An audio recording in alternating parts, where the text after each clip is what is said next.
I have partnered up with Alois to make some champion-specific guides for the Summoner School website. I tried to put a ton of information in every single one of these guides. Currently, I've made 3 champion guides for the Summoner School website. I have made a Garen guide, a Warwick guide, and a Mordekaiser guide. In these guides, you will find stuff like explaining all the runes, the items, matchups, and so on. And on top of every single video that the guide provides, there is also a matchup spreadsheet for every single one of these guides. If you wish to check out one of these guides, the link to the website will be in the video description. Now, with this introduction out of the way, please enjoy this video.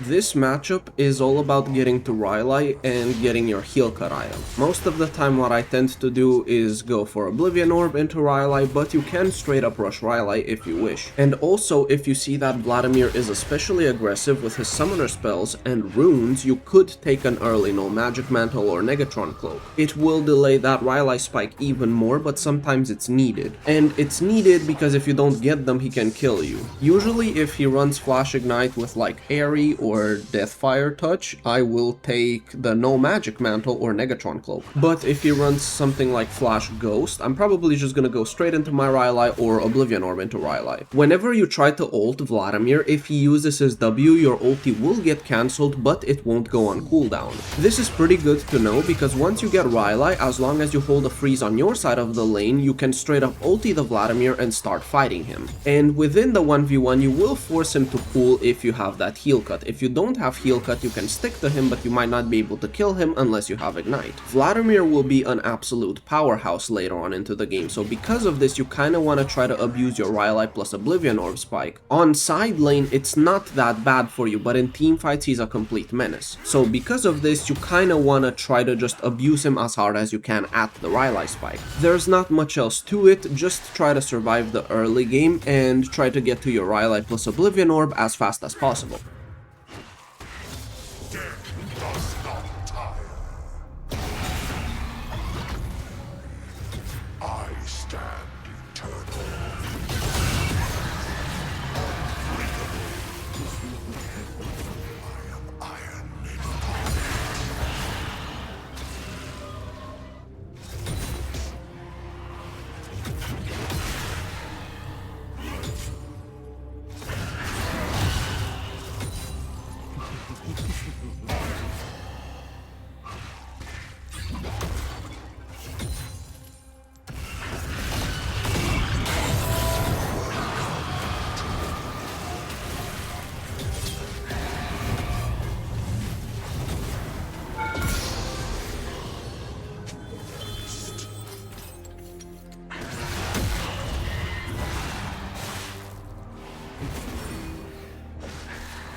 Now that I have Rylai, I want to perma-freeze on my side of the lane so that Vladimir can't walk up freely. So what I look to do is go behind his tower and hold his wave there. And then my wave is going to crash into his tower, which means I'm going to have a perma-freeze on my side. The only issue in this case is that the enemy Zed and the enemy Lulu came to top lane. The Lulu didn't do much, but at the very end she did ult the Vladimir and shield him. This stopped my plan entirely, which kinda sucks.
This isn't a particularly hard lane, it's just kind of boring in the early game because if you're impatient you can lose it. In the super early game you just don't have the damage to kill Kled before he remounts most of the time. So because of this, what I like to do is just get Giant's Belt from Rylai's and then get the actual damaging components. Because this way, even though I can't kill Kled, I make sure that Kled can't kill me either. And in the early game, Kled can have some pretty good kill power, especially with Ignite. But there's some Kleds that unironically run Barrier or Exhaust, and if they do that, it'll take you even longer to kill them. But the thing is, once you get your Rylai, you can fight Kled very easily. Kled can dismount, then remount, and then you will still be able to dismount him again and kill him. It just doesn't matter, you straight up stat check him in melee range really hard. You should also know that his ultimate can cancel yours if timed properly, so keep that in mind. And another thing that you can do against Kled is use your ultimate on him while his W attacks are on. This way you will steal from the extra attack speed that Kled gains. And then once he uses all of his attacks, you will attack even slower and you're going to attack quicker always in the Death Realm. It's not much, but it actually does help in the 1v1. After you get your Rylai's, it's basically over for him, but if you really want to, you can get more defensive items like just sitting on a Warden's Mail. There's also a chance the enemy Kled goes full crit. It's not the most optimal, but if he wants raw damage, he's gonna go full crit Kled, and then you can buy Ronduin as your second item. If not, and you see that he goes more bruisery, you can get something like a Riftmaker or Leandri or Bloodletters. But essentially, if you don't feed a lot in the early game and you get to your Rylai's safely, you're gonna be fine.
Here, I don't even need to chase him, but I just wanted to force out his ulti, though it would have been better to just hold the minion so that it's a permafreeze.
The matchup itself isn't super difficult, it's just that Sion has a lot of tools to just sit back and space you out. This comes in the form of his Q slow or Q stun or his E slow. And then also whenever you try to trade into him, he's gonna use that W and that's gonna give him a large shield. Most of the time when you pull him in, he will immediately use his E and then start spacing back. And then after that, he's just gonna line up a Q to either slow or stun. Another thing he can do is use his Q just before you pull him in with your E. This ensures that his Q does not get cancelled and he still damages you and puts that CC on you. There's also the fact that his ultimate can cancel yours. The thing is, once you get to Rylai, you can perma-freeze on your side of the lane and he can never walk up, literally ever. Because if he actually tries to walk up, you can just run him down the lane. The only issue is if Sion rushes Boots of Swiftness or has Boots of Swiftness, because then he gets that slow resist. And what happens most of the time is that you need to go Boots of Swiftness yourself or Mercury Treads to actually keep up with him. Though it's not impossible to keep up with him even if you go other boots. And then after that Rylai, if you want to shred him down really hard, you can get Leandri and Bloodletter's Curse. And once you have these items, he gets melted pretty quickly, all things considered. You're not gonna instantly burst him or anything, but you can actually melt him pretty good. If you want to team fight and you think Sion has Demolish, it's really good to push out the side waves before you go to the team fights. This way you make sure that Sion can't actually take the towers. And in team fights, what you can do is use your ultimate on Sion when he's at around 50% health, and you can kill him and gain that extra health. Because in the mid to late game, Sion can have a total of 4,000, 5,000 health, maybe more. And because of that, when you ulti him, you can steal 400, 500 health. This is on top of every other bonus that you gain, like the armor and magic resist. Respect the fact that in the early game, he can space you out pretty well and he won't take an insane amount of damage. But as I said before, if you manage to freeze on your side of the lane after purchasing Rylai, you should be good to go.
And now he basically can't walk up unless I break the freeze.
been slain.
Killing spree.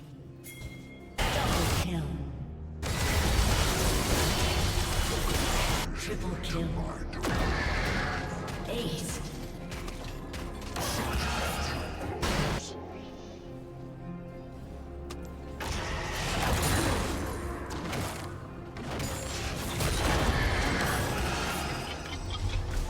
Thank you guys for joining me in this video. I hope you found the information useful, and I will see you in the next video, hopefully very soon.